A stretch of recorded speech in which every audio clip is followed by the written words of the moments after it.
Well, hello everyone. How is everyone doing in the YouTube world and the Facebook world? Join me and a wonderful guest I have today, distinguished guest. It's my honor and my privilege to introduce Senator Richard Black. How are you, Senator? Good morning. I'm doing Good fine. morning. Good to be For here. everyone who has followed the story of Senator Black, you know that he is a distinguished veteran, and he fought in combat in Vietnam War. Correct, Colonel? Yes, that's right. I was in Vietnam with a squadron of helicopters called the Ugly Angels. It was a great, very courageous helicopter squadron. I flew 269 combat missions and came back with bullet holes through the plane 4 times. Some of them hit just about a foot or two behind my head, and then we were in the sea outside of the Philippines, and at the ready room in the morning when they were giving the morning briefing to all the pilots, they said we have requirement for one helicopter pilot to volunteer to fight on the ground with the 1st Marine Division, calling in airstrikes, calling in the bombs, calling in medical evacuations. And I volunteered to do that. And I fought with the 1st Marine Division in what turned out to be the bloodiest combat of the Vietnam War for the U.S. Marines. And I fought I made 70 combat patrols, many of them where we were actually engaged with the enemy. And towards the end, I was getting ready to come home. And there was a Marine outpost that was surrounded. And during the night, the artillery started going off. I knew something was going on, and then I heard my old company, Fox Company, 1st Marines, getting ready to move out to rescue the outpost. And I went out. I volunteered to go, and I bumped into my old radio man. He was supposed to catch the plane out that same day, and I said, "What are you doing here, Smitty?" And he laughed. He said, "Same thing as you're doing, Colonel, or not Colonel, but Lieutenant."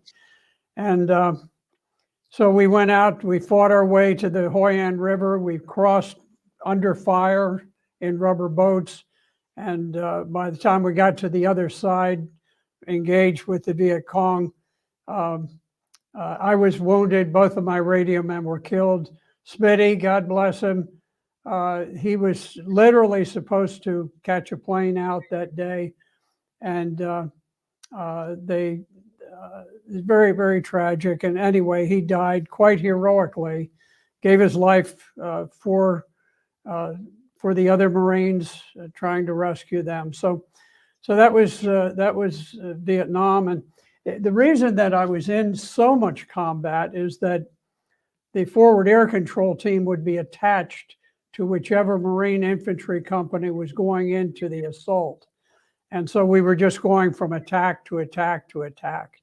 So it was quite a period for me, and it gives me a pretty keen insight into what's going on with the terrible tragedy in Ukraine these days, where unfortunately I think the United States is stoking the fires unnecessarily. And really, this thing should have been resolved very early on with very little bloodshed. But because there are some of these oligarchs, these global oligarchs from the wealthy families, they make fantastic profits from the war. And they're willing to fight to the last drop of Ukrainian blood and all of the Russian blood that goes with it. And it's a great tragedy for both the Russians and for the Ukrainians, whose lives are really being sacrificed for these globalist oligarchs who have prompted the war. They've set the stage for it, and now, unfortunately, they're the ones who pay the price. I was so fascinated with hearing about your combat experience, Colonel. Let me ask you to reflect a little bit on your career first. So our viewers, by the way, viewers, say hello, post your comments, type from what countries you're watching and what time is out there. I am here with Colonel and the former Virginia State Senator, Richard Black. He is our United States Colonel and honored veteran. I believe Richard Black has the Purple Heart and 2 Orders of Merit, correct? Yes, the Purple Heart and a number of other awards. Number of other awards. So I would like to ask Richard about a little bit about his career. He also used to head a criminal law division in Pentagon. I would like to know a little bit about that. He's also as I mentioned, a public servant. He served in the state senate of the state of Virginia, and of course, he is outspoken and I would say the most honest person who is with this extensive record on public service is speaking about the war in Ukraine and speaking the truth about NATO involvement and about Biden administration. And what has been done by NATO to fuel this conflict in Ukraine. So it's my privilege to have Richard. Everybody type your comments and say hellos so we know who is watching us. Senator, may I ask you, going back, when did you start your service? Just to touch a little bit more about your life story. How old were you? I was 19 when I started. I was a chemistry major at University of Miami, ran out of money, went down, signed up for the Marine Corps, and I had the hope of becoming a pilot, which was the one way that I could become a commissioned officer without having a degree, and against tremendous odds, because I suffered from motion sickness. So I was out there doing air-to-air combat with other T-28 aircraft, and we'd be pulling 4 Gs positive and then 2 Gs or 3 Gs negative, and your stomach is rising and falling. So, but anyway, I got commissioned, and shortly thereafter, I was in Vietnam. I was fighting over there. So anyway, after the year in Vietnam, came back, and I was close to getting out, and then they needed officers, and I transferred into engineers. I became an engineer company commander. Eventually went back to school, went to University of Florida this time for a degree in accounting and for a law degree. And after that, I ended up back in uniform. I was a major in the Marines. I switched over to the Army, was an Army major, and then rose to the rank of colonel in the JAG Corps. And the JAG Corps is,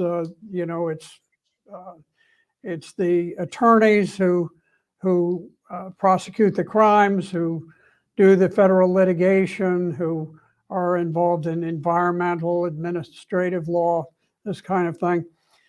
And I ran several major legal operations. I was the staff judge advocate at Fort Leonard Wood, Missouri, at Fort Ord, California, and at Fort Lewis, Washington. And some very exciting things that took place there, including in 1992, I was instrumental in ending the race riots that swept through Los Angeles, very, very deadly, debilitating. And it was because of a legal opinion that I gave to the commander who was going down there that enabled them to employ much more force than the California National Guard had done. And within a period of several days, we ended the riots and brought order. So there were many things like that. But I eventually became the chief of the criminal law division at the Pentagon, and got kind of an eye opener to the way that the federal bureaucracy in Washington views the law and the regulations, sometimes a little more flexibly than we did out in the field. You know, when I was practicing, I was naively going along and applying the Constitution, the laws, the regulations, and obeying them rather meticulously, and discovered a few little exceptions in Washington, D.C. But in any event, you know, it was a good experience because I have served in all branches of government. After I retired in '94, I was elected to the Virginia House of Delegates, served there for 8 years, later served 8 years in the Virginia Senate, and quite a wonderful experience. In the course of all of this, I will back up just a little. When I came out of Vietnam, this was in '67, I came back to a country that had changed rather dramatically. It was in the midst of a real sea change. And I remember being quite shocked because I would be out late at night because I hunted in the Florida Everglades. I hunt snakes. In fact, I just came back from a Really? snake hunting trip out there this week, and caught a couple of water moccasins.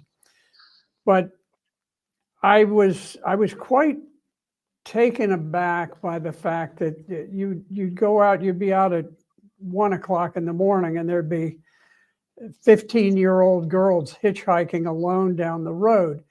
Now, I mean, I have as much interest in I had as any man in girls, but what it distressed me because it showed the erosion of American culture, that you'd have never seen anything like this before, but all of a sudden you have this drugs and sex and just sort of a collapse of the social structure in America. And it was very disturbing to me. And That was when you came back from Vietnam, right? back from Vietnam. That's what you observed, that you suddenly felt that the society is not the same anymore, That's right. right? Right. Mhm. Yeah, society had changed radically under the pressures of the civil rights movement and the drugs and all of the things going on. And it really has kind of launched me on sort of a political course that began at a very early stage in life. So I'm at a point where, I mean, during the Biden administration, we've seen sort of a revolutionary upheaval with the cities being burned, with people being chased through the streets by mobs, with police being assassinated, dozens and dozens of police just sitting in their cars by the roadside. People come up and gun them down. And the media has thought, oh, this is great fun because the BLM and Antifa crowd, they're out there showing that they got a lot of power, and the media egged them on, and of course there are always really bad elements out there that are ready to respond. And there were people, and I think I know names, but I won't say them on the air, but there were billionaires who were funding the BLM Antifa riots. We know that in some of them, as the rioters would be, surging down streets, somebody had purchased pallets of bricks and laid them along the route so that the mobs could grab the bricks and hurl them through windows and hurl them at people. Now, that didn't just happen. It's these demonstrations, they're very expensive. Yes, they are. And it reminds me of Ukraine in 2014. That pretty much was the same thing. There were all of a sudden a lot of street violence, and the next thing you know, there was a regime change. But Yeah. yeah, Colonel, what was it like working in Pentagon? And now with all the war situation in Russia, Ukraine, and now we're worried about China, Taiwan. And then there is Israel, Iran, and of course, United States helping Israel. With all the wars and the situation, how do you view Pentagon, and what was it like when you worked there?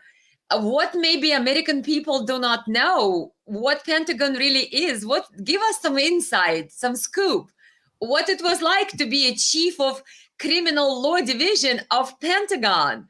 Most of us wouldn't even have ever known what it's like to walk down those corridors, and you did. Give us some insights and put it in a perspective. What is Pentagon's role in all these wars that we have continuously here in the United States? It's important to remember or to realize that the Pentagon in the early 90s was totally different than the Pentagon today. I was there at the point where Bill Clinton was elected president, and he was a sworn enemy of the military. He had famously said that he said, "I loathe the military," and he took the opportunity of the he went down to the Pentagon wall, to the Vietnam Wall, in not in the Pentagon, but out on the Capitol Mall, the memorial to all the dead of Vietnam. And he went down there to sort of, stomp on the graves of all of the veterans. And he said, "I'm going to put known homosexuals in uniform." And of course, they were prohibited from entering service on active duty at the time that I was in as the chief of the criminal law division. And there ensued an enormous political battle between the Pentagon, which wanted to maintain standards, and Bill Clinton, who wanted to tear down the Pentagon and really American culture. I remember, as the chief of the criminal law division for the Army, I was in charge of all death penalty cases for all the services, whether they were Navy, Air Force, Army. They all came under me. There were about 10 people who had been sentenced to death. And what was the sentence for? What did they do? well, I'll give you one example. These are not people who got convicted for being in a barroom brawl, but there was one that kind of stood out in my mind. He was a very frightening, domineering father. He decided to murder all of his family. He had quite a number of children. He had a wife, and he forced all of them to stand in line as he filled the bathtub with water, and then in turn, he would take each one of them while the others were forced to stand in line and drown them. And they would watch as their mother was drowned and she's struggling and thrashing and desperately trying to get out. Wow. And they know they're next. And he just created this sense of enormous horror. And that was the type of thing. It wasn't just ordinary murders. So these were military people, and they are judged under the military tribunal, so to speak, right? Yes, Is that how? it's very much like the federal court system today, but you have uniform military jurors, and that's the main difference. Is the jury is different in the military than in a civilian federal court. But all of these had been convicted. The entire military justice system had been completely scrubbed to make sure it complied with every rule that was in place, every court decision. But when Clinton came in, he knew that none of these would have a problem getting final approval from the Supreme Court for the executions. And I was ready to move forward and get them all cleared out, execute the whole bunch of them. And Bill Clinton ordered a complete review of the system that had been completely reviewed and revised, and just for years there'd been this monumental effort, but he knew that by doing that he would postpone the execution, and eventually they would not be executed. As far as I know, they probably never have been. So you would say that the changes to Pentagon, what we see Pentagon as being now, have been basically originated since Clinton's era. Yes. What happened is, before Bill Clinton was in office, the officers who were promoted tended to be promoted based on merit. When there was always a little bit of a thumb on the scales to try to bring in this group or that group, but it was generally a fair system. When Bill Clinton came in, it was totally based on non-merit factors, and then you had this followed up when you had Obama for two terms. Now you've got Biden.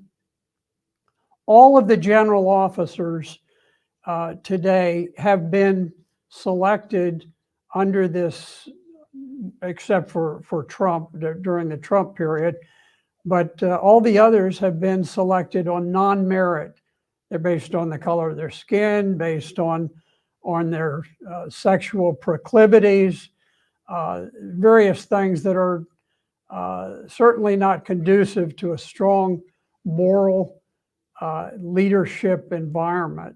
So if we have a new Republican president, one of the things he's got to do is he must go in and he must purge those generals, because these people they're dangerous, they're irresponsible, they're incompetent. We have never seen the kind of cultural and leadership decay in the military that we have today. It's astounding. Well, we can't recruit anymore. I think our recruitment is down like 30%.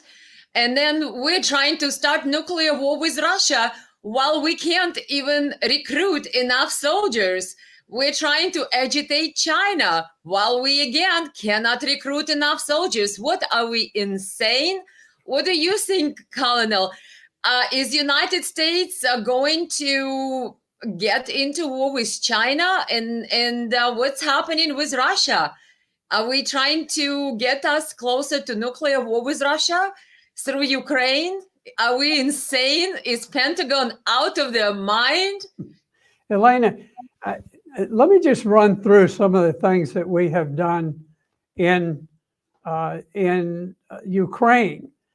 This is how reckless we've gotten. We targeted the flagship of the Russian fleet, the Moskva, a Moskva. cruiser.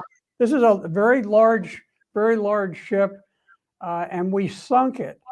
Now, did we press the button? We probably did, but it could have been a Ukrainian doing what we told them to do. Yeah. We sank that ship, and we sent to the bottom 300 young Russian sailors. Then we targeted 13 Russian generals for assassination. We killed them all, killed 13 of them. Now, I think that the Ukrainians did it based on the intelligence. Intelligence, yeah. And this is where you're sitting right next to somebody who's Ukrainian, because it's got to be done in real time. You don't just say, "Oh, there's a general and here's a briefing paper about him."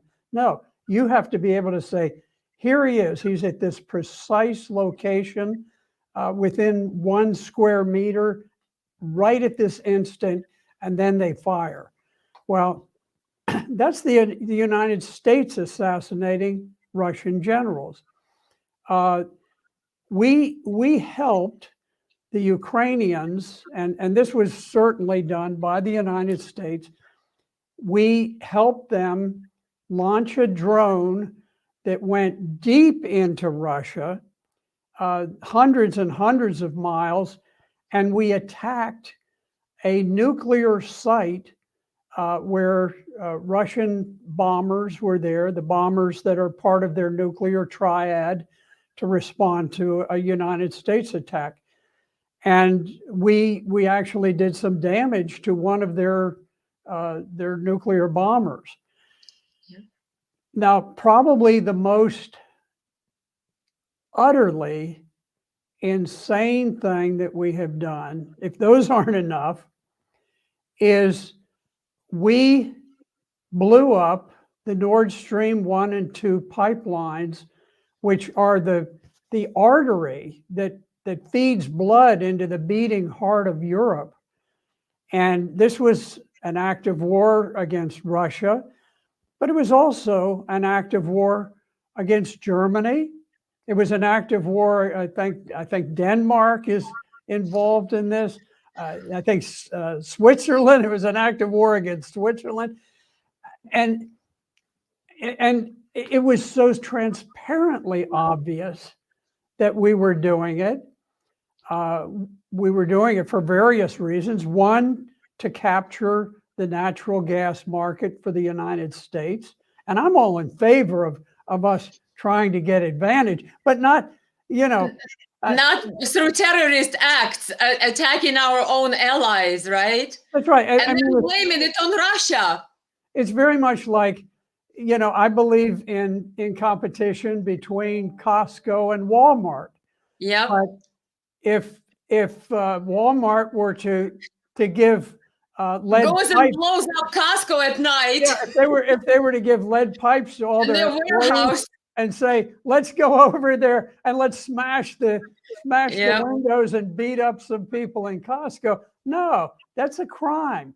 And when we destroy the pipeline to Europe, it is a crime. It's the greatest act of terrorism committed since 9/11. So when you mention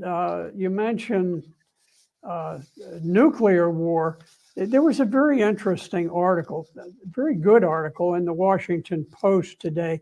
They almost buried their own article. You have to look for it, but it's entitled "A Republican Civil War on Ukraine Erupts as Reagan's Example Fades." I don't like their title too much, but their subtitle is better.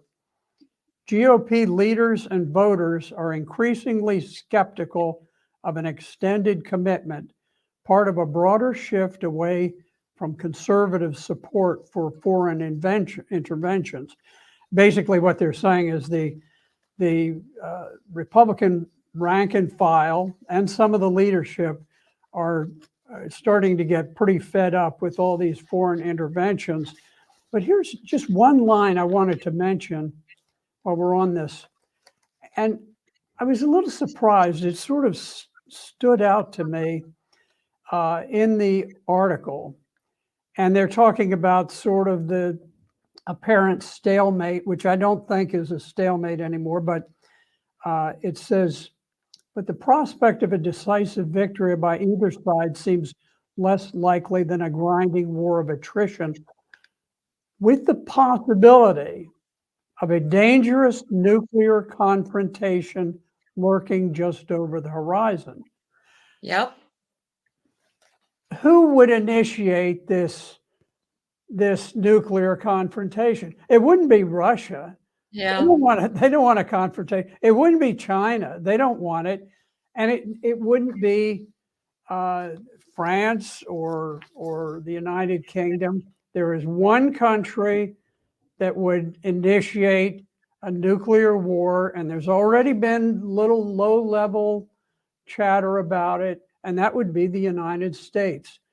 We have a policy that allows for first use of nuclear weapons, which means that we could launch a nuclear Pearl Harbor, hoping to knock out the nuclear defenses of Russia.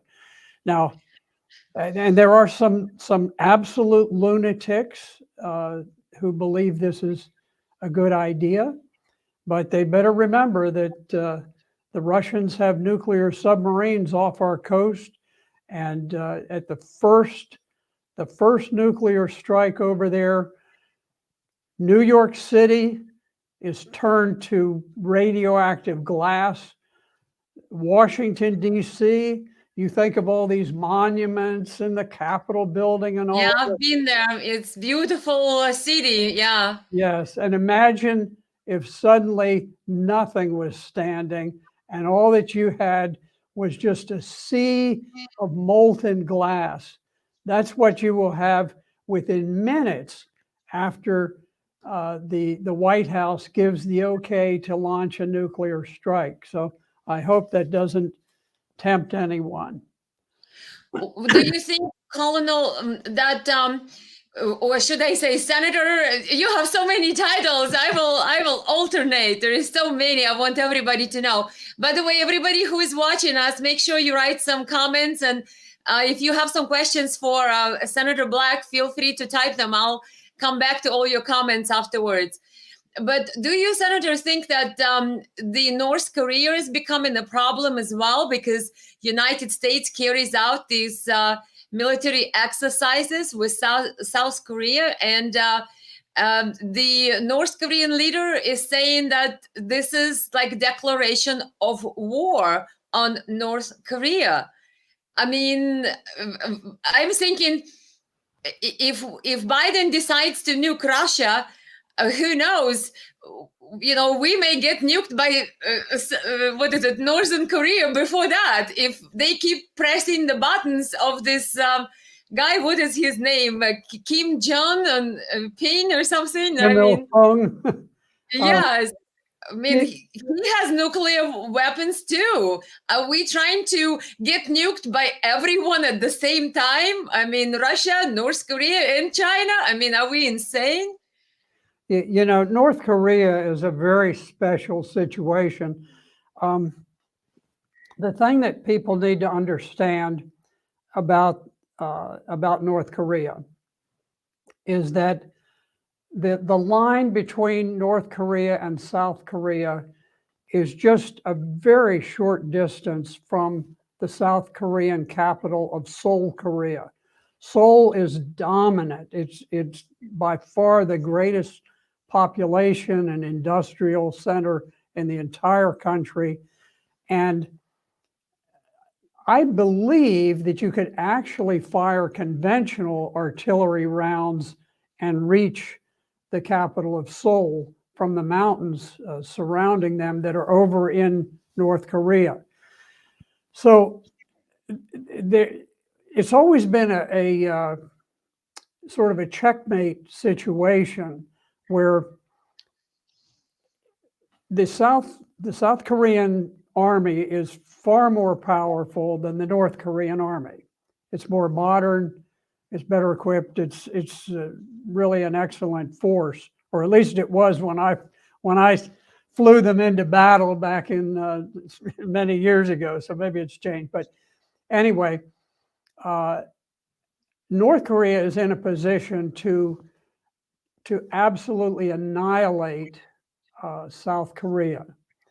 And so really the only practical thing you can do with North Korea is to deal with them in some sort of a diplomatic fashion. President Trump recognized this.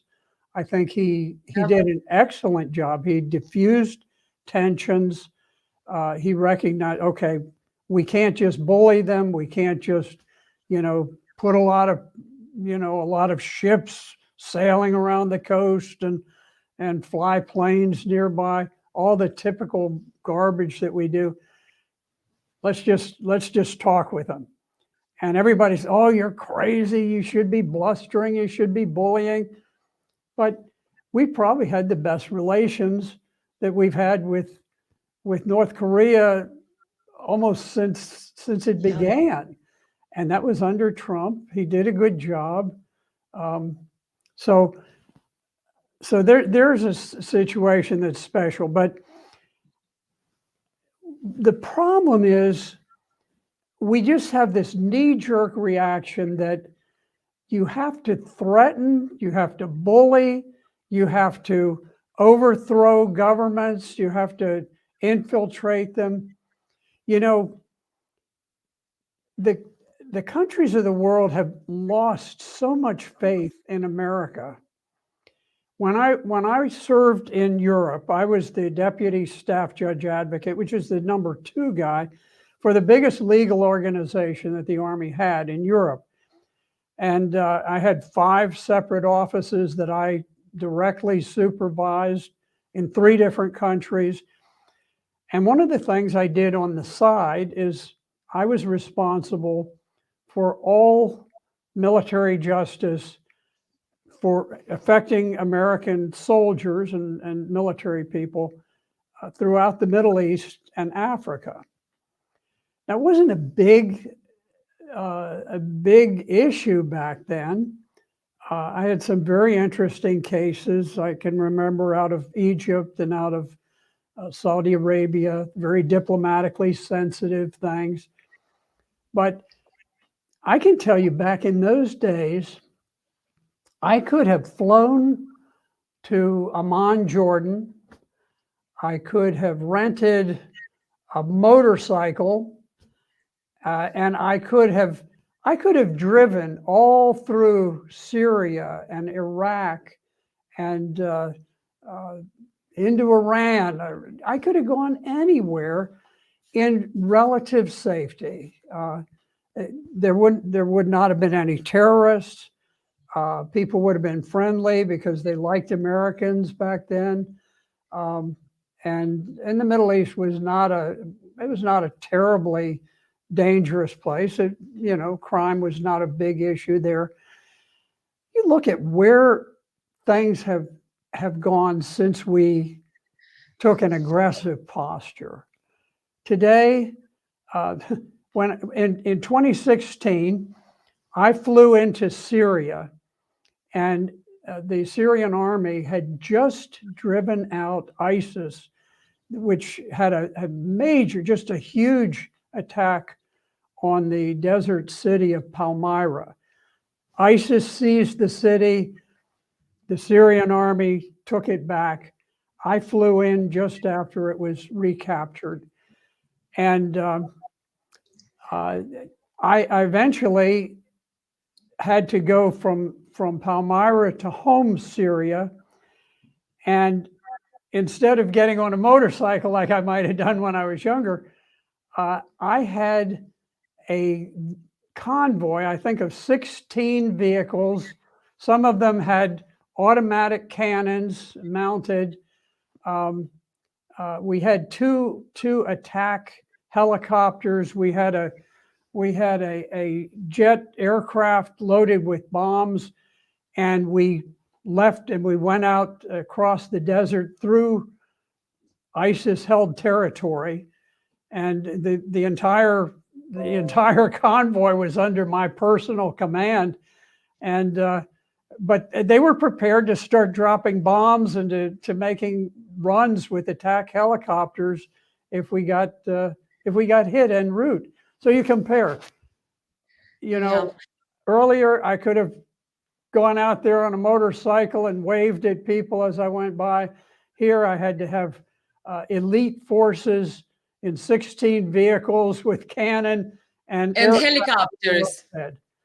So and Senator, I've watched some of your interviews before, and you did say that United States is illegally occupying Syria. Is that correct? Because my understanding, Matt Gaetz, a Republican congressman, the other day introduced a resolution basically saying that we need to bring our troops back. I believe we have 900 troops over there, 900 soldiers or something along those lines. And the Congress overwhelmingly rejected that resolution to bring our troops back, while a Republican congressman says Congress never authorized them to be there in the first place. How is it possible that our troops are in countries without Congress authorization? And what's wrong with our congressmen? Then when one of them actually sees the lights and said, we need to bring our troops back, we didn't authorize this deployment, they all say, oh no, we'll keep our troops there. I mean, what are we doing in Syria? Are we occupying it for the sake of oil, or what are we doing there? Let me start by talking about Representative Matt Gaetz. He's a Republican, conservative out of Florida, a very courageous individual. He introduced a resolution to withdraw American forces who are illegally occupying Syria. Now, the vote on the resolution failed. However, this, in a sense, was a significant victory in terms of the movement of where things are going in Congress. Up until this bill was voted on, not a single Democrat had broken ranks with the war hawks. There was a moment where 30 of them had signed a letter to Biden. They sent it to Biden saying, "Hey, look, we got to." Took it back. It said, "Yeah, we're headed towards nuclear war. We better cool it." And in one day, all of them had been browbeaten into bringing it back. In this vote, that on the Matt Gaetz resolution, there actually were more Democrats than Republicans who voted for it. 56 Democrats voted yes. 47 Republicans voted yes. And that is a powerful, powerful message that the American people are fed up. The political elites are beginning to realize there's a massive shift in public opinion underway. Now, let me just back up and, if I could, just give you a quick summary of what has happened in Syria. Barack Obama, as you know, he was given the Nobel Peace Prize before he had, I don't know if he had even actually been sworn into office. He was given a peace prize for what he was going to do. Well, he turned out to be one of the most grisly, bloodthirsty presidents in American history. He launched an unprovoked attack on Libya, which at the time was the most civilized, prosperous country in Africa. He absolutely destroyed it. Libya has not had a functioning government ever since we invaded in 2011 under the orders of Barack Obama. So we did that. And the reason we did it, there were two reasons, but the one that's relevant here is that Libya had an enormous supply of weapons, modern weapons. Even before we had cleared the the Libyan government from Libya. We gave control of an airfield in Libya to the Turks, and the nation of Qatar began flying aircraft in, and they landed. The Turks loaded the aircraft with modern weapons, missiles, with all kinds of things, and then they sent them to Turkey. And in Turkey, the CIA established a secret program called Timber Sycamore. And under Timber Sycamore, they established all of these massive warehouses filled with billions and billions of dollars of weapons. And then we put the CIA in on the ground to coordinate with Al-Qaeda and all of the Al-Qaeda linked terrorists. Now, this is just 10 years after 9/11, when Al-Qaeda flew the jets into the Twin Towers and the Pentagon. And here we were in a firm alliance that continues to this very day. We've been unwavering supporters of Al-Qaeda in Syria. And we began flowing weapons captured from Libya. We sent them across the Turkish border into Syria, and we began this massive terror campaign against the legitimate, duly elected government, the constitutional government of Syria. And just like we did in Ukraine. Mm-hmm.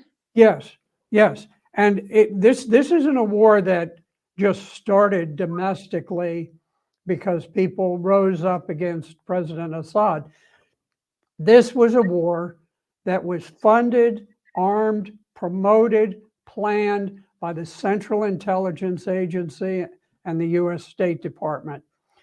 And if the American people could understand how hideous the war in Syria was, they would be so aghast that the government would fall overnight. You know, it's an unfortunate thing. In wartime, there are rapes that do occur. They're crimes. But in Syria, it was the policy of these radical Islamic terrorists that if you could capture a Syrian woman, you owned her. She was a slave. You could rape her, and you could rape her daughter. You could rape her son if you happen to be one of those kinds.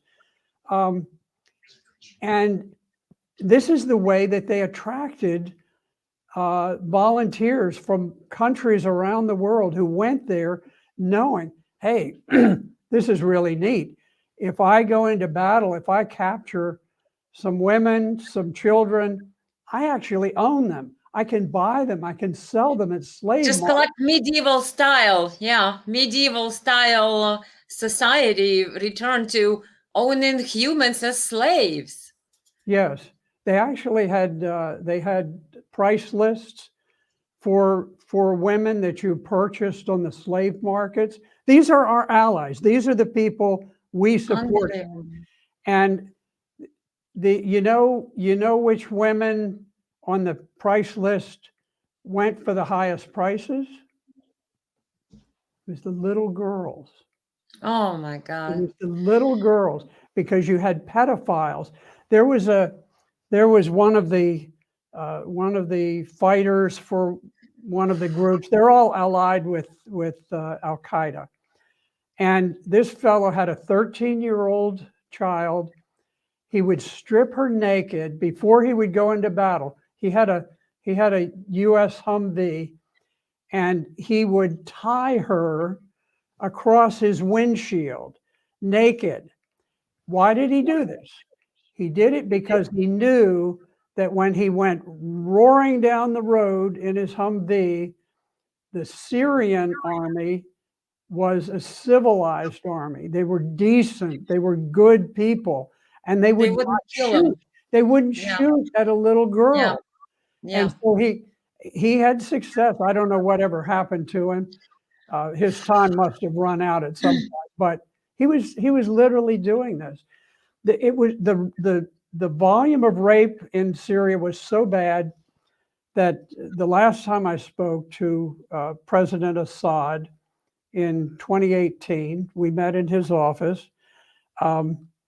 He told me that they had an initiative underway in their parliament they had taken up legislation to change the way that citizenship works in Syria, because under the traditional Arabic way of doing things, the citizenship flowed from the father. So he was the father, and there were literally tens and perhaps hundreds of thousands of Syrian women who had been raped and become pregnant, and now the father was some disgusting troll who lived in Tunisia or Saudi Arabia or somewhere else, and maybe he had impregnated some 12-year-old girl, and he's still the father. And they actually had to change the law. And I was told later that the proposed changes did go through so that they would be able to treat the children of rape more humanely. Not a single American newspaper has ever written an article on this policy of rape. It's just censored, it's silenced. It's insane. So basically, in Syria, Matt Getz was correct. We are not there with any type of Congress authorization. But in your legal mind, that now that Congress voted against his resolution to remove troops from there, would that be considered as legal authorization? I think it to some extent you could make that argument. I think that would be a legitimate argument, but keep in mind the United States does not follow laws. When we decide we want to kill somebody, assassinate somebody, we want to overthrow a government, we don't care about the law. Look, we don't care whether every single man, woman, and child in Ukraine dies. We really don't. Now, you and I do, the American people do. But I'm saying that the decision makers within the beating heart of the war machine, the Central Intelligence Agency, the State Department, the FBI, the National Intelligence Organization, they don't care a whit about the lives and the future of all of these people in Ukraine. To them, it's a game of power, of money, of influence. And I'll tell you right now, the global oligarchs, that I call them the boys from Davos, they're not necessarily citizens of any country. They really consider themselves global citizens, and they're the ones who decided that we were going to go to war. And even though the United States gave the authorization to do it, but the word came down from above the level of President Biden that you're going to do this. And they want that war to continue because, right now, what is it, 120, $140 billion, huge, just seas of money that are going over there. They want this war to continue because the longer it does, the more they get to siphon off a billion here, a billion there. Yeah. But there are people becoming just fantastically wealthy on the blood of the Ukrainian people and the Russian people. Colonel, how are we doing on time? Do we have some more time or do you need to go? No, I think we can continue. We can go. Okay, thank you. Thank you. Okay, guys, everybody, I see a lot of comments over there. Keep typing your comments. I will get back to them after I'm asking a few more questions here. Thankfully, I have Senator's time. Guys, type what countries you're watching. And if you have some questions for Senator Black, please type them in. We'll review them in a little bit. Talking about the war in Ukraine, it was a good segue. So in Syria, we basically have the troops were unauthorized. We're working with Al Qaeda, and it sounds like Russians are basically the good guys helping legitimate legal government of Assad in Syria. And so now we are the bad guy again in Ukraine-Russia situation, because during Obama administration, Victoria Nuland handpicked Ukrainian government after they removed and sponsored EU and United States, a State Department. Victoria Nuland was giving out cookies to protesters in the Maidan Square in front of Ukraine's parliament in 2014 to basically ignite that what they call revolution of dignity, which we all know was basically a militarized coup that removed legally elected president in Ukraine, Yanukovych. So we seem to be a bad guy in Syria. We seem to be a bad guy in Ukraine. But the problem of it is that media continues and perpetuates lies about Ukraine. We cannot even find out what Biden and Hunter Biden dealings were in Ukraine from our media. Congress doesn't really investigate these guys. The DOJ's department does not want to investigate any of that. So how will American people ever learn the truth, Senator? What do you think? Because they keep still lying that it's Russia who started the war in Ukraine. Can you, Senator, say to everyone that the war in Ukraine started in 2014, following the illegal removal of legally elected, democratically elected president, which Victoria Nuland handpicked the coup government after that president was removed? But you can't even hear that line in the media. They keep lying for 9 almost years about the war in Ukraine to us, and they will keep doing it for another 9. And more Ukrainians will die, more Russians will die. What would you say, Senator Black? When can we learn the truth about Ukraine, and what American people don't know about Ukraine that would help them to clear their mind about the whole thing between Russia and Ukraine? Yeah, the war has been a great illusion, a great propaganda victory for the deep state. I consider it to be Obama's folly. Obama was the one who made the decision that we were going to go to war with Russia. And in 2014,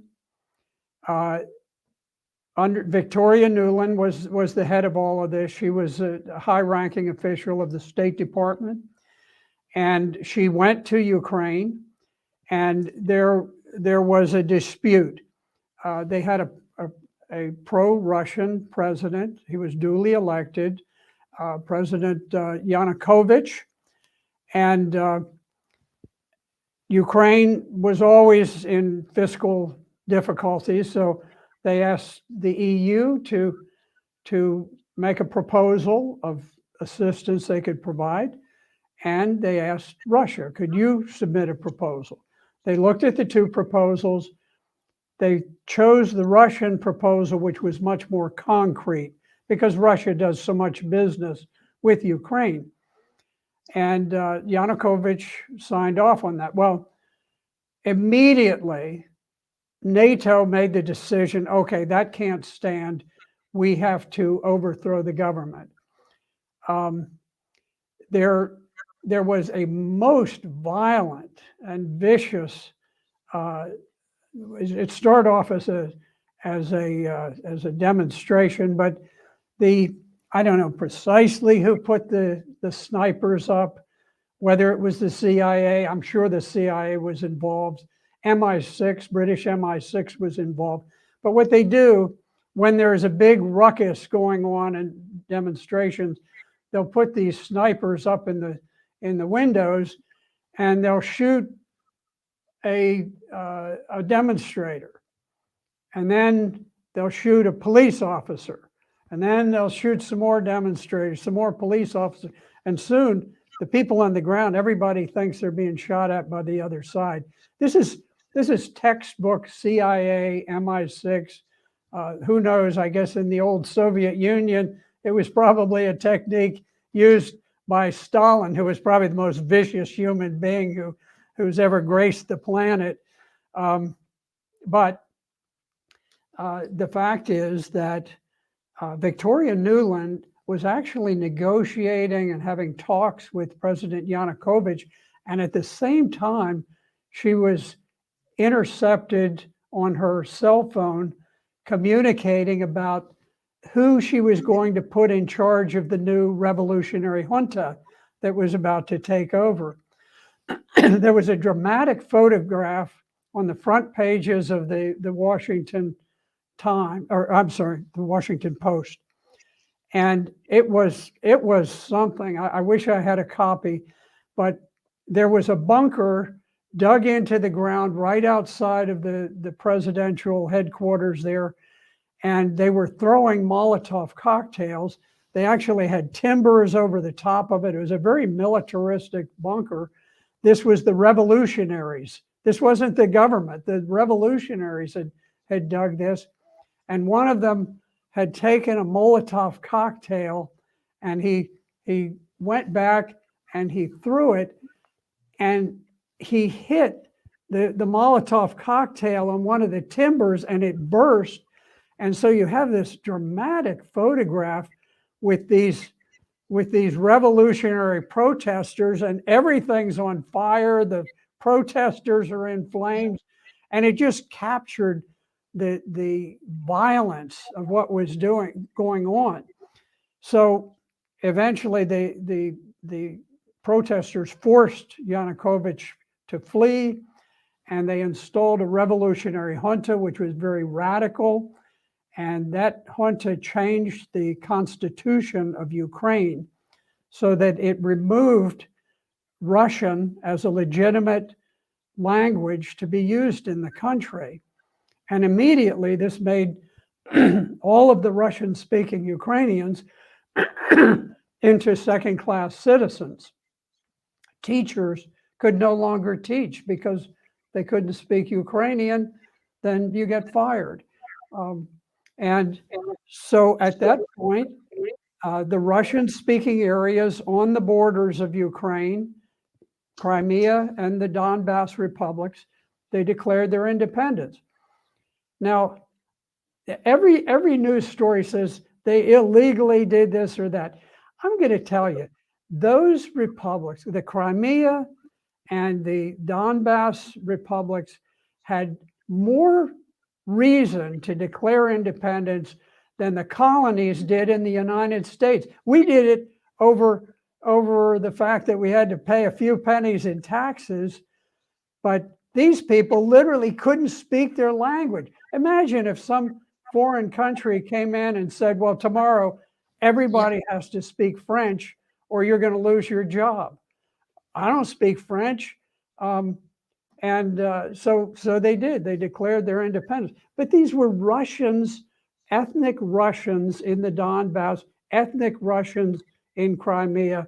They were not ethnic Ukrainians. They just happened to find themselves on the wrong side of the line. The United States poured weapons in to build up a huge Ukrainian army, much larger than the active Russian army. And they fought a war against the Russian-speaking people for 7 or 8 years before Russia finally was forced to take action. President Putin had avoided it year after year after year. Finally, he was forced because he feared that the Ukrainian army was about to assault the Donbass republics, which are Russians on the Russian border. And politically, there's no way that he could refrain from intervening, and he decided to get in at that point. So it was NATO under the direction of the United States. NATO does not make a move that's not dictated by the United States.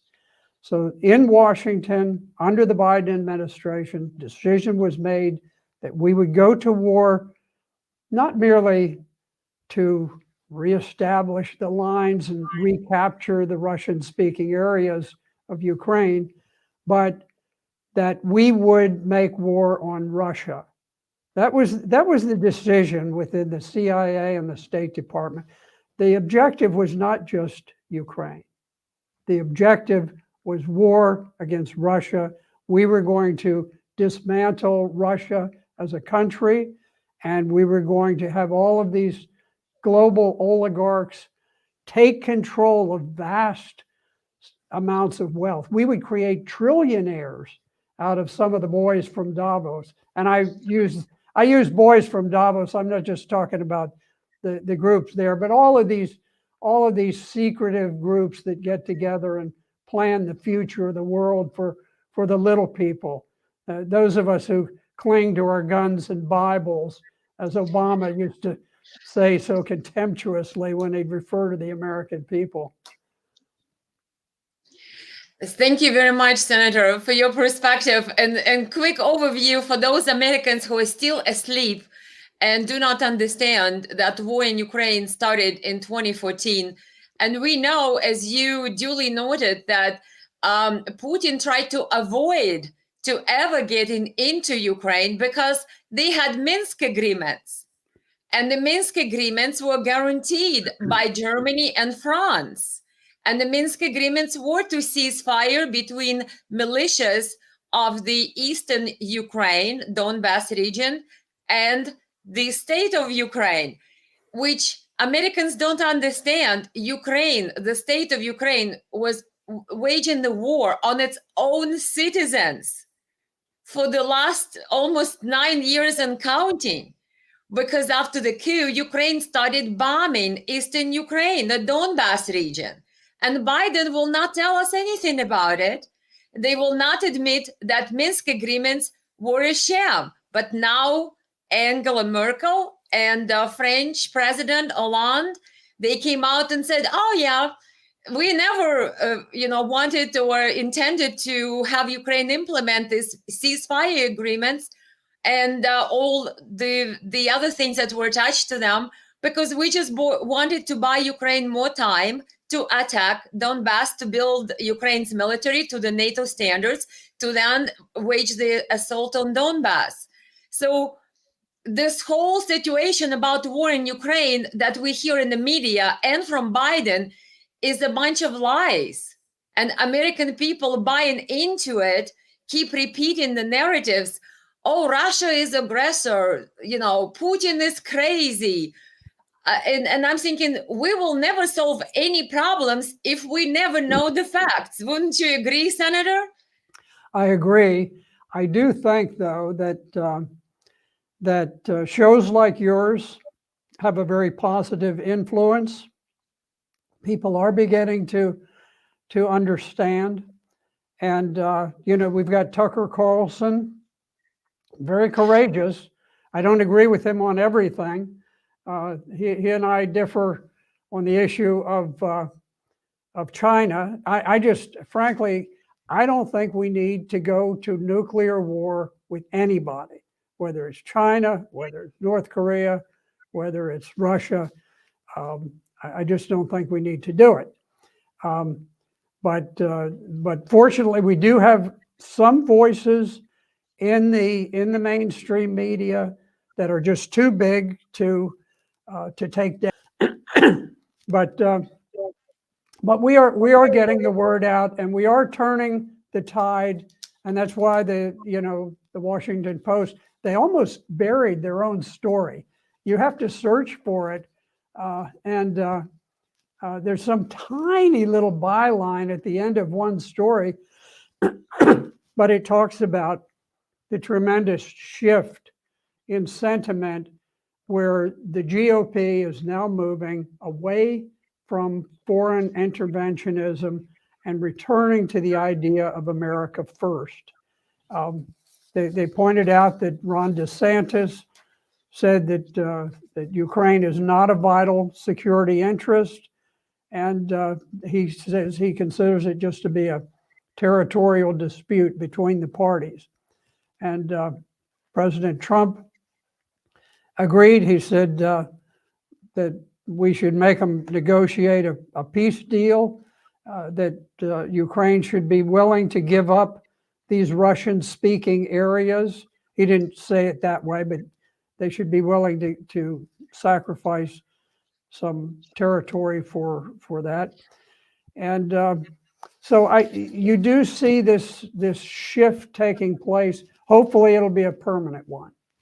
But remember, former Vice President Pence and that Tucker Carlson's review, or I guess questionnaire that you just mentioned, that Tucker submitted to the Republican presidential candidates and the potential candidates, the former Vice President Mike Pence responded that no, something along the lines that there is no room for Putin apologists, something like that. And in other words, his position is quite contrary to that position of Trump and even Ron DeSantis. What would you make up of Mike Pence's position and the fact that everybody who seems to be speaking out the truth about the war in Ukraine is getting a label of I don't know, Putin's puppet, Putin apologist, or what is it? Put on the Ukraine's kill list, blacklist, hit list. Senator Rand Paul is on that list, Ukraine's list. Your name is there, Scott Ritter, Colonel McGregor, Tulsi Gabbard. So in other words, how is that nowadays, every time someone speaks the truth, that they have been labeled Russian propagandist or Putin's apologist? And I was quite shocked to see Mike Pence, former vice president, former, right-hand man of Trump administration, basically contradicting Trump's response on this questionnaire and going as far as, calling people names and Putin's apologists for holding a different position than his own. And I find it just pretty shocking, to be honest.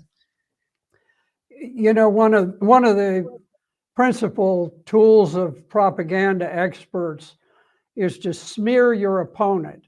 If they make an argument that's very difficult to refute, if they say something that you just can't argue your way out of, then you smear them personally and say, okay, their opinion doesn't count because they, Putin apologists. What a stupid thing. What information does that convey except that this is somebody who understands the Russian point of view?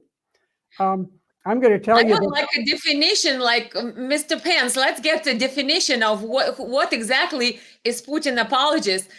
Does that mean that the person who speaks the truth qualifies about Ukraine war? I mean, because it looks like there is no middle line. You either have to be for Biden or you immediately for Putin. Okay, I raise my hand. Where is I am for America?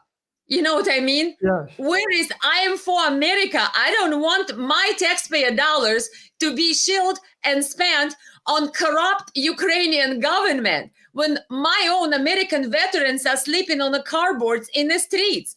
What about me being for America? Why do I either have to be for Biden's lies, or if I don't, I'm immediately put on this other side, going all the way back to Russia? What about me? I'm American. I'm for America. But I was quite surprised, like you said, that Mike Pence just puts everybody, including, I'm sure, Mr. Trump, his former boss, because his position is quite polar opposite of that Mike Pence. I'm sorry to interrupt you. Keep going. You said that media propagandists, they just label people and put you into this one or the other camp. Pence is a rather sinister figure in my view. This is a guy when he first took office under Trump, Trump gave him an extremely important assignment, and that was Trump set up a commission to review the election systems in the United States, which are obviously corrupt. Obviously, we have the worst voting system on the planet. I don't know if there is a worse one than the United States. We have people who can put ballots that they write out into drop boxes that are unattended, no identification of who. It's a sham. But anyway, President Trump gave him this extraordinarily important assignment to run this commission on election integrity. He went through a little pro forma motions, but he knows his handlers did not want to have a clean election system. And so, with very little fanfare, I was watching carefully because I knew the importance of this election commission. And with very little fanfare, he shut it down. He withdrew. He said, "Oh, we can't get cooperation from some of the states, so I'm just going to stop it." Well, he did that before we had national elections that were so corrupted as the one between Trump and Biden, which was, I mean, a child could have seen. This was the most corrupt thing on the planet. You got I ran in 2020. I watched what was happening at night in my elections. Yeah, I have a lot of questions, more questions than answers. Yeah. Well, anyway, yeah. When Pence took a dive and got out of that commission and shut it down, that told me that he's not responding to the needs of the American people. There's some force, some group that does not want this looked into, and those must be the bankers that he responds to. But anyway, I have very little respect for him or for Pompeo or Nikki Haley, any of these warmongers who basically they make their lives on getting money from groups that want wars. I have a very low regard for each one of them. So we'll see where things go. But I have a feeling, this thing is, when I feel the heat, I see the light.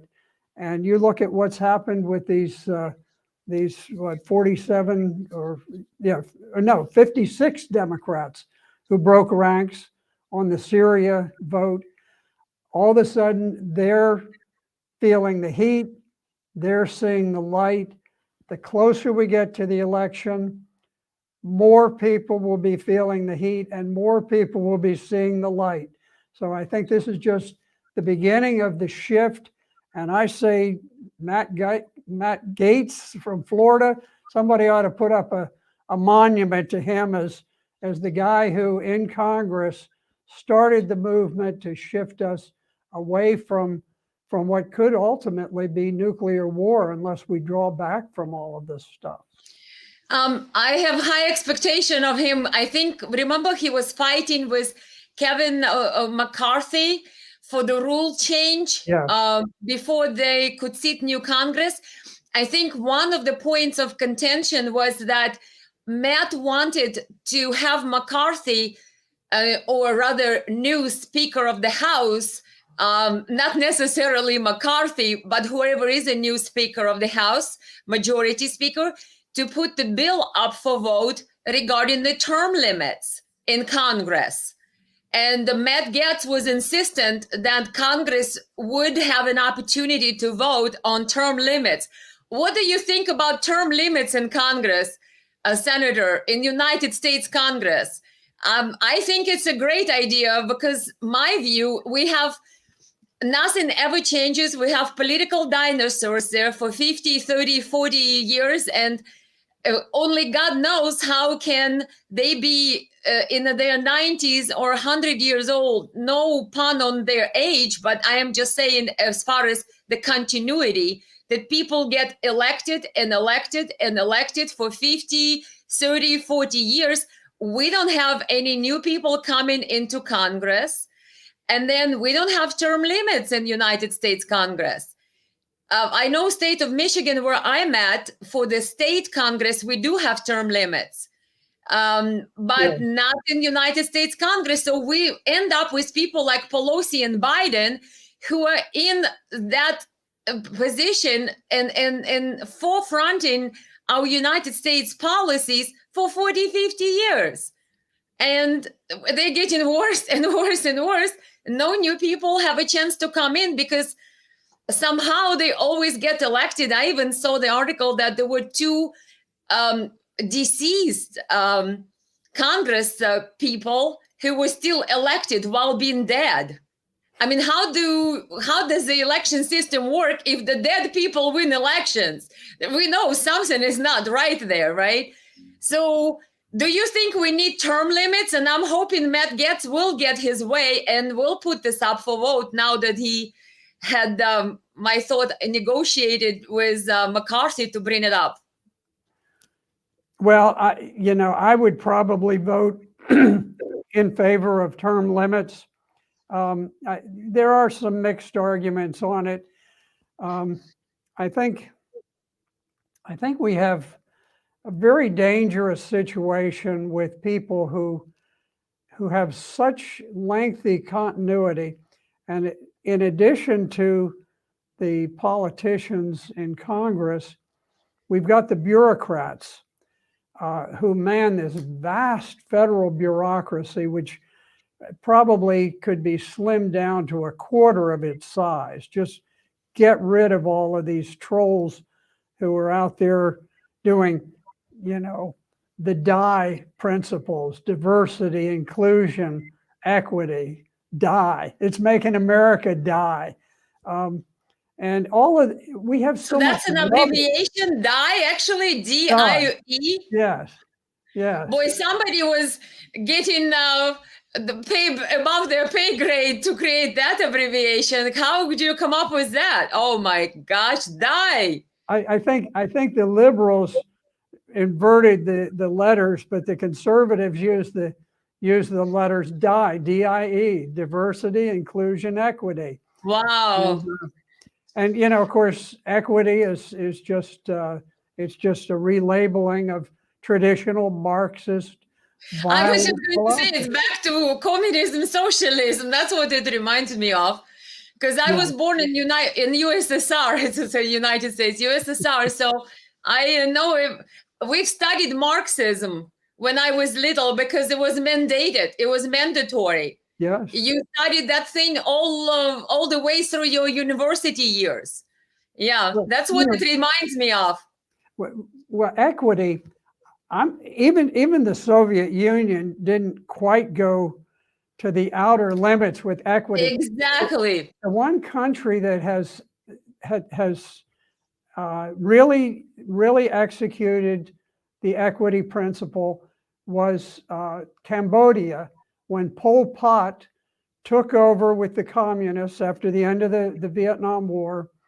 And he was a hardline Marxist. He believed that everything should be equal, everything should be equitable. And so what do? Some people are smart, some people are dumb. I mean, that's just a fact of the matter. You can only improve the intellect of people who aren't smart to a certain extent. You want to educate them as much as you can. But in Cambodia, they said, okay, well, we understand you can only bring people up so much, but what we can do, we'll create equity by destroying all of those people who have a higher intellect. And so bring them down. They literally, and there was a very fine movie made of this called The Killing Fields. And you can get that online. It's a tremendous movie.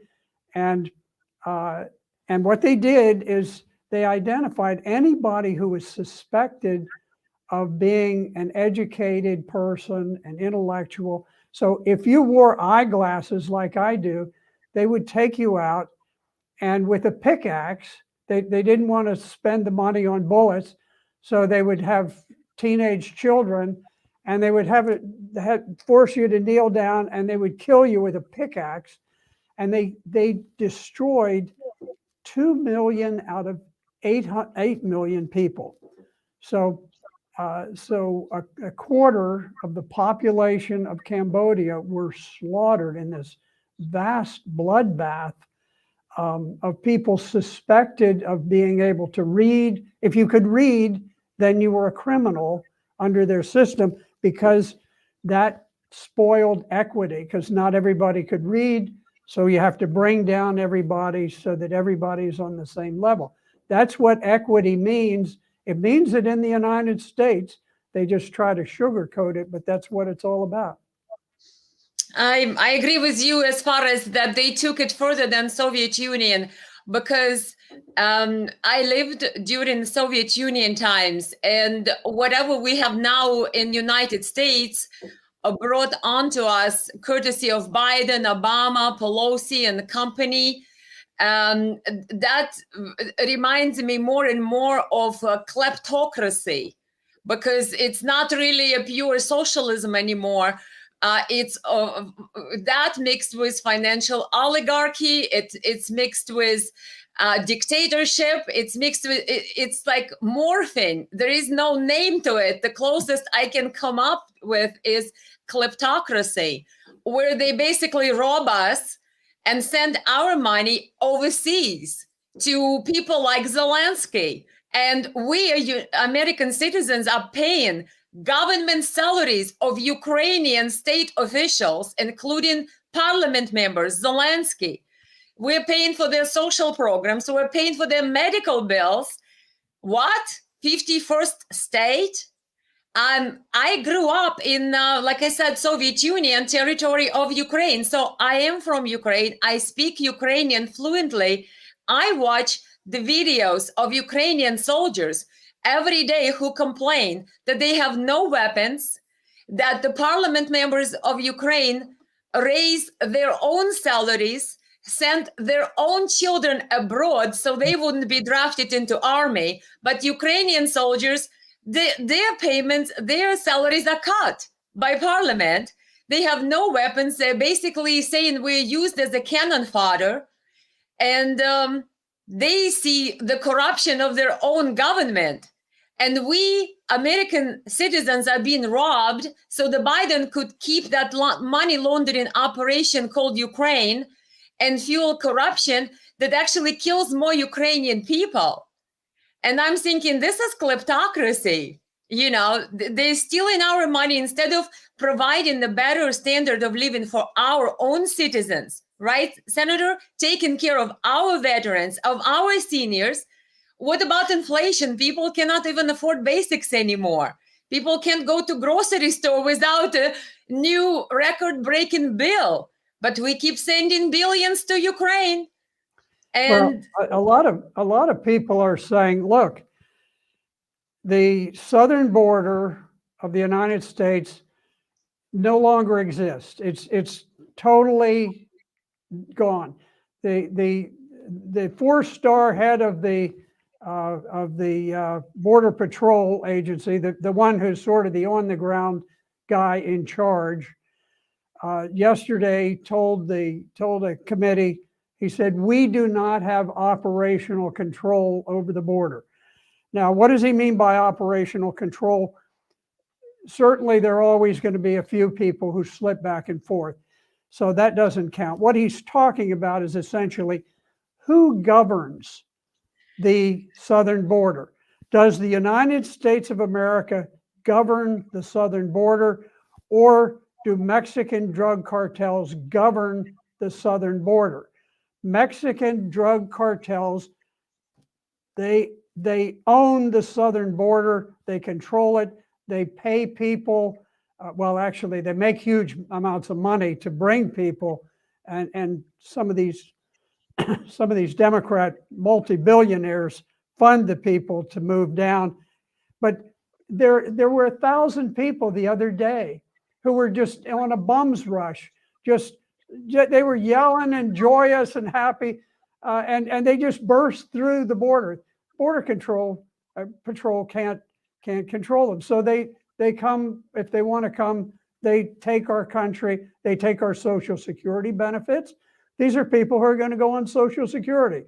They're not going to be paying into Social Security for 50, 60 years before they get it. They'll be here for a few years and they'll get it, same as any American would get it for working a full lifetime. And Americans are saying, well, wait a minute. You remember the struggle President Trump had trying to fund the border wall that he did? It was that was too expensive. That was, what is it, 5 billion? That was too much money. We cannot do that. Yeah, and I think 5 billion was kind of a figure that was thrown out.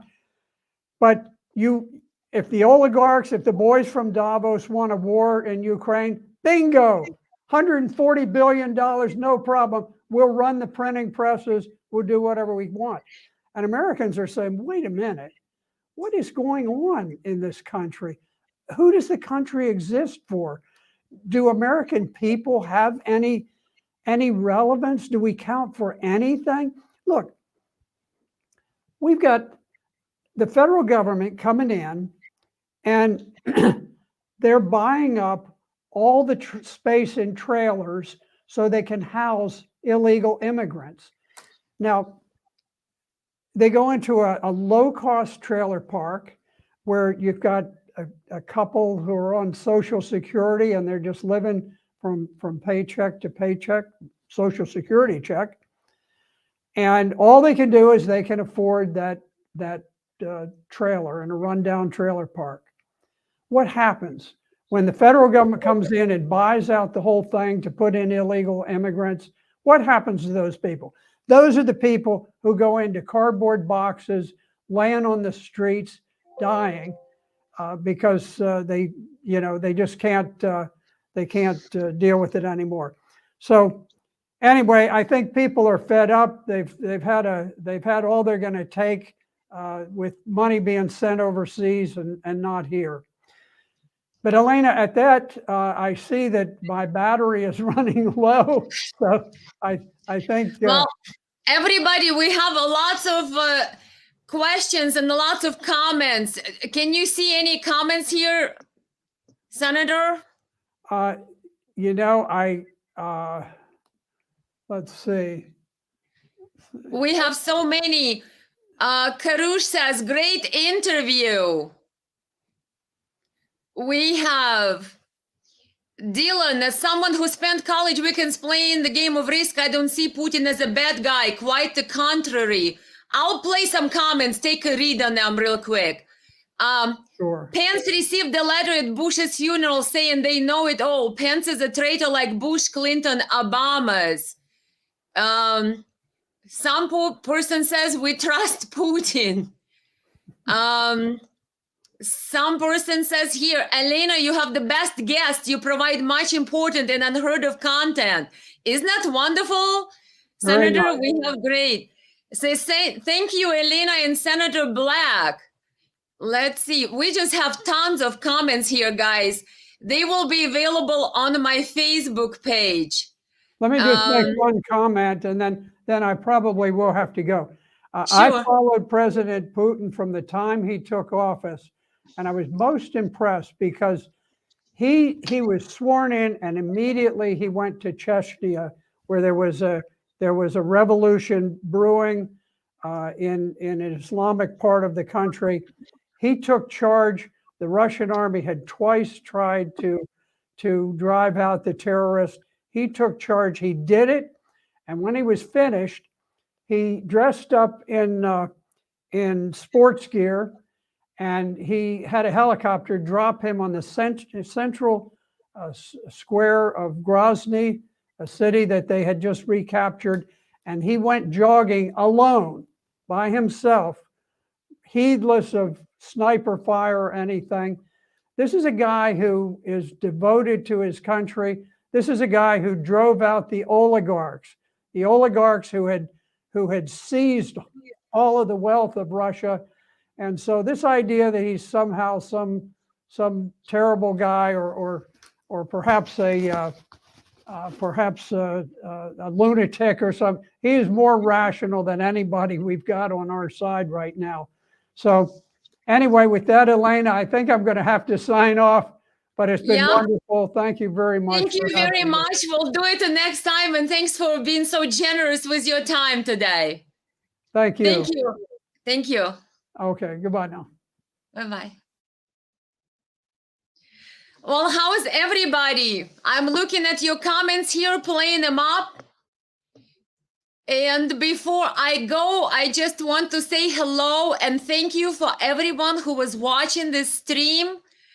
And have all of your little comments here played on the screen.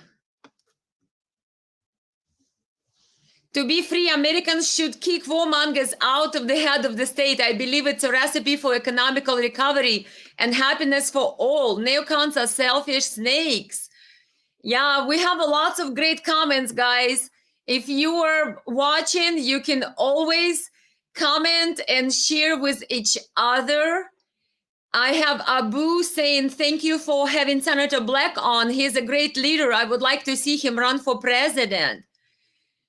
Tom Casey says, General Flynn and Scott Ritter will clean house if appointed to the job. Don't forget Colonel McGregor. Yes, Colonel McGregor is also a great speaker of truth about the war in Ukraine. Doug Sayer says, keep up getting the truth out. The days are now longer, probably. Yeah. Raphael says, I'm glad President Putin is adult and intelligent world leader, unlike the Western and evil warmongers, evil politicians. We have Doug saying again, thumbs up for the lady trying to get through the truth out. Thank you, Doug. Thank you very much. All your little great comments. David talks about Zelensky as a neo-Nazi. He's totally corrupt, a globalist, a part of the one world order. Pure evil. The US has bioweapon labs in Ukraine, says David. Putin is a good guy. In this case, taking out the bioweapon labs and taking action against the one world order being headed by NATO. Europe and the US, Democratic Party in the US is Marxist and evil. Let's see some other comments here. We have Martha Bacon saying thank you. We have some other great comments. Debbie says not just Democrats, but so many Republicans too. Yeah, there is a problem with Republican Party. We do have what they call Republicans in name only, like Mr. Lindsey Graham and former Senator McCain. They were all in Ukraine doing everything they can to start this war in Ukraine too, and brewing up that conflict. Doug Sayer says, good job. We have Let's Keep On. She's getting a lot out of one, the better trying to let that he can put. Not sure what that comment was for. Sorry, Doug. Davey says our Congress has been blackmailed and paid off. Wouldn't surprise me that we have a lot of politicians who obviously just don't speak out. Question is, why not? Why not? So David says the conservative Bush is in the same boat. Yeah, conservative Bush, that's a new misnomer there. Sydney, Australia, Alberta, welcome. We have, this is one of the best interviews and I've seen in all my life with such honesty and humanity. Thank you very much. Gosh, I have so many different comments here, guys. Thank you, Spaso. Pozdravo Makedonets. I am thinking that means hello from Macedonia. I'm hoping I'm reading it correctly. Here says Wendy Walker, keeps spreading the truth and facts. Camilla says thank you. Debbie says, Senator Black, and you too have great information I have not heard before. Thank you very much. Then we have another thanks. Then we have Wendy saying, keep spreading the truth and facts. Spaso says, that means I got the translation correctly. Great. Danny says NATO is evil regime. Well, Scott Ritter, our famous U.S. Marine, did say that NATO is no longer defense alliance. It's more of the offensive alliance. Thank you, Senator Black, for speaking the truth, says Pamela Lynn. Yep. Excellent. Excellent, excellent. So, a lot of comments, guys. Love you all. I know I took probably a long time with Senator Black because he was so generous with his time. So we just kept talking. And I think that it was a great interview. We talked about everything. And I hope you guys basically enjoyed it and stuck it with us here. I read all your comments. Hopefully, I played some of them. And hopefully, I will see you guys next time. I know there is a lot happening in the world. We know there were riots sort of in Georgia, that Georgia's Republic of Georgia wanted to do the foreign agents law. We actually have the foreign agents law in the United States. I think it was foreign agents registration law established in 1938. But it sounds like Biden and Soros want to make sure that Georgia does not have the protections that the United States have against any foreign influence. And so then when Georgian parliament created that law to require foreign entity-sponsored organizations to register as foreign agents, that's when the riots started in Georgia. And of course, they all started to say, oh, this is a Russian law, this is authoritarianism, this is dictatorship. Well, not really, because America has the same law, even worse, even more stringent law. But everything what's happening in Georgia is basically repeating the path of Ukraine. So if it's any people watching from Republic of Georgians, грузины, послушайте меня и слегка проснитесь, вас ведут путем Украины. I just said something that I hope Georgians would understand, that they've been led on the path of Ukraine, the path of the coup, the path of take over the government, make it more pro-Soros, pro-Biden, pro-Western, break it from Russia, and possibly create a situation which we see unraveled in Ukraine in 2014, and look where it led Ukraine, total destruction. So yeah, a lot of different news on the world stage. So hopefully you guys are following. We know the down drone in Crimea, right?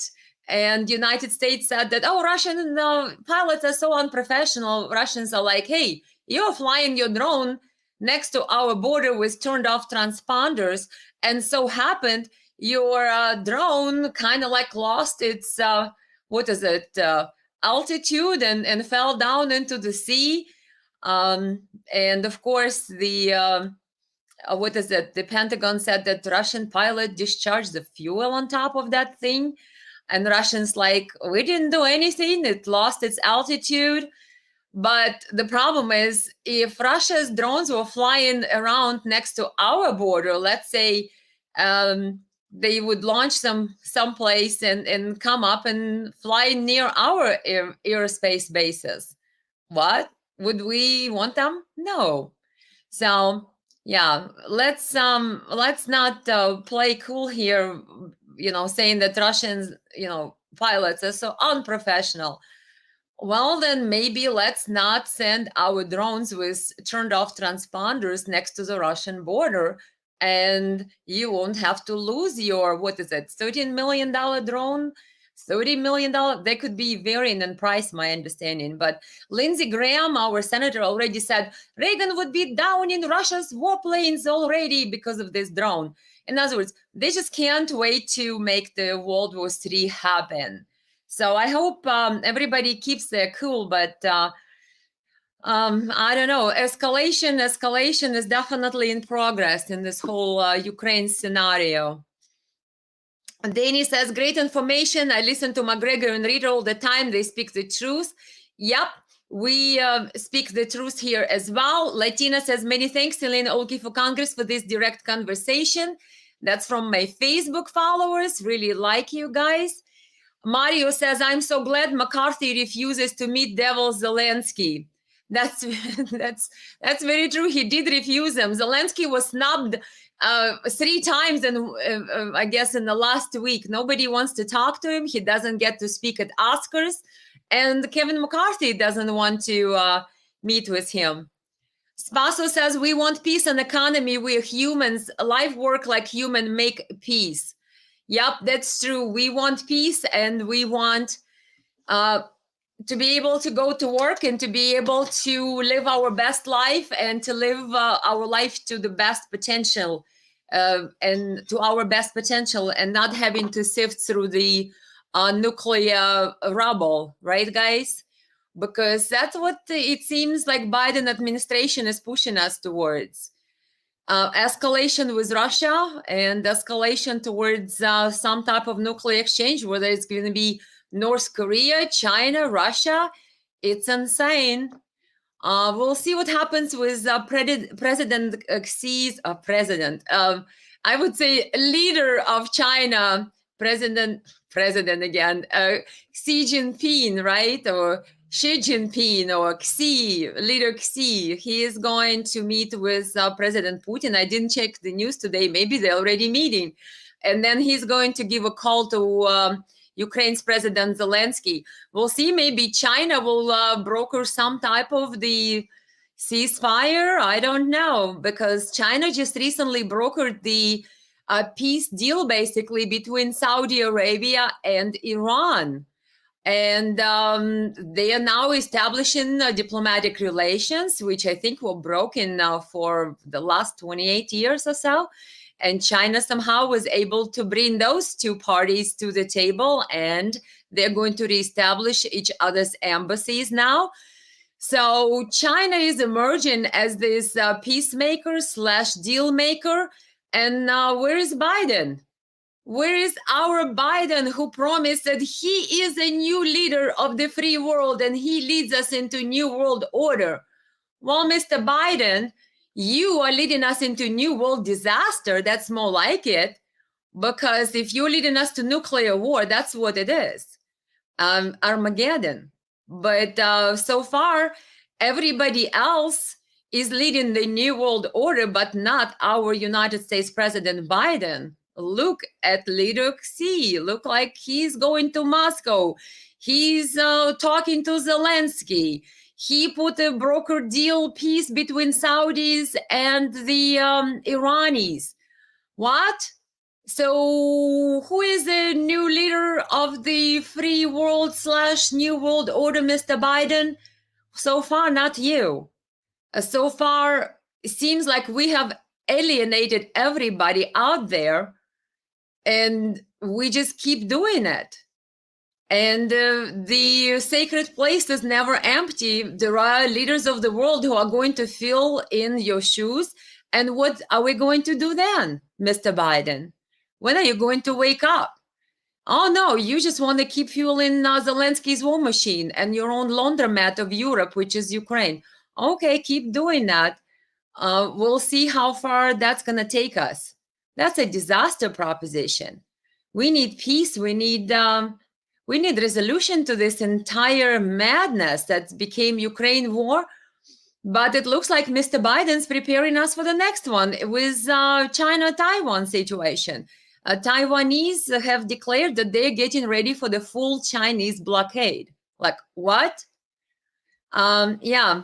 If nobody is concerned, guys, I don't know what planet or what the weather is like on your planet, but Pamela says, it seems like we're already in World War III. It started when we provoked Russia under Obama.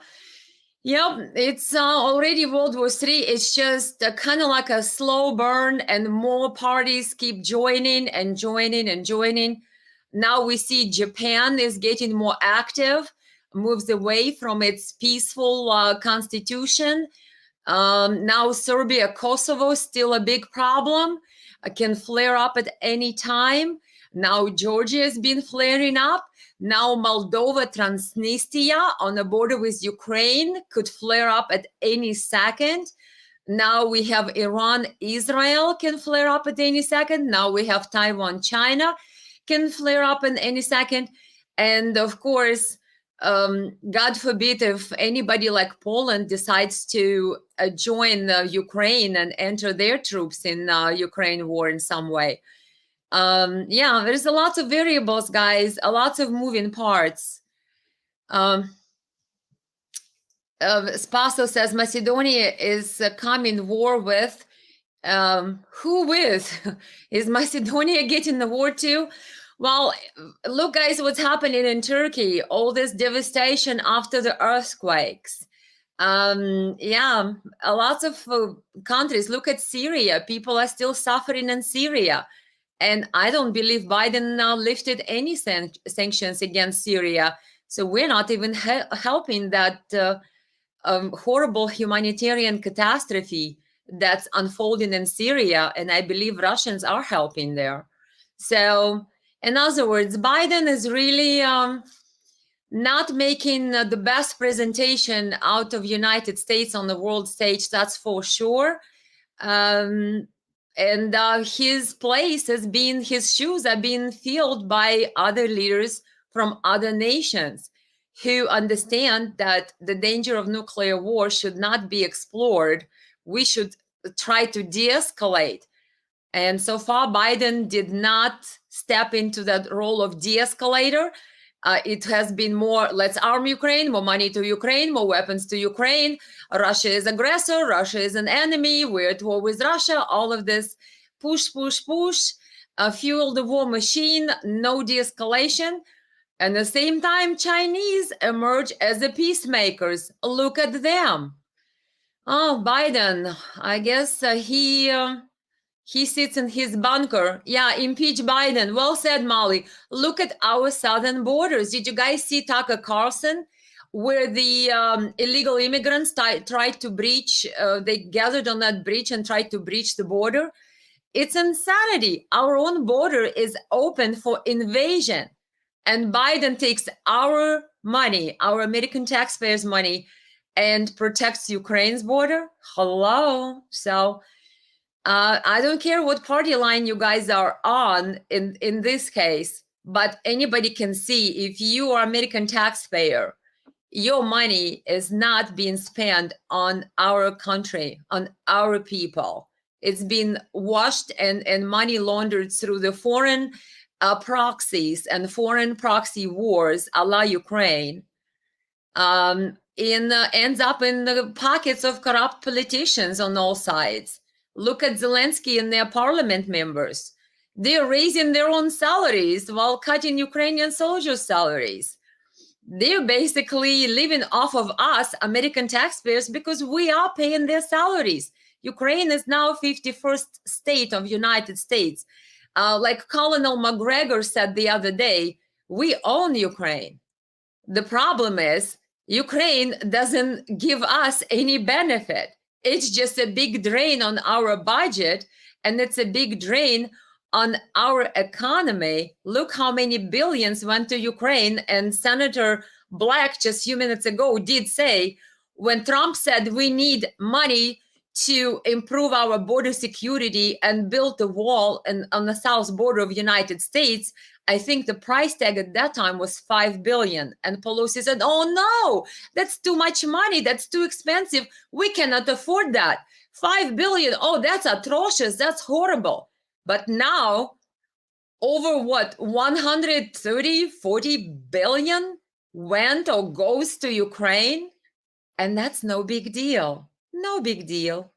5 billion to protect American border. Oh, we can't do. No, Pelosi said, the Democrats, too much, too expensive, atrocious.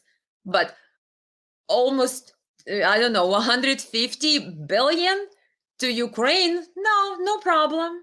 So, like I said, you guys need to wake up and realize what's happening. It's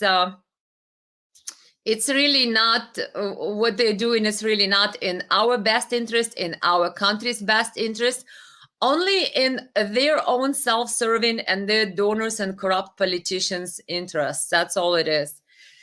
Oh, guys, I could sit here with you and be with you forever, but I better let you guys go and basically say thank you, everyone who commented. Thank you, everyone who watched. I had a great interview with Colonel Black, and he's also a former Virginia State Senator Richard Black. You can go back and watch the whole interview on either my Facebook or subscribe to my YouTube channel. Elena USA Live, that's one of them, and Elena Live USA, it's another one. So comment, like, subscribe, and keep watching, and I will see you guys next time.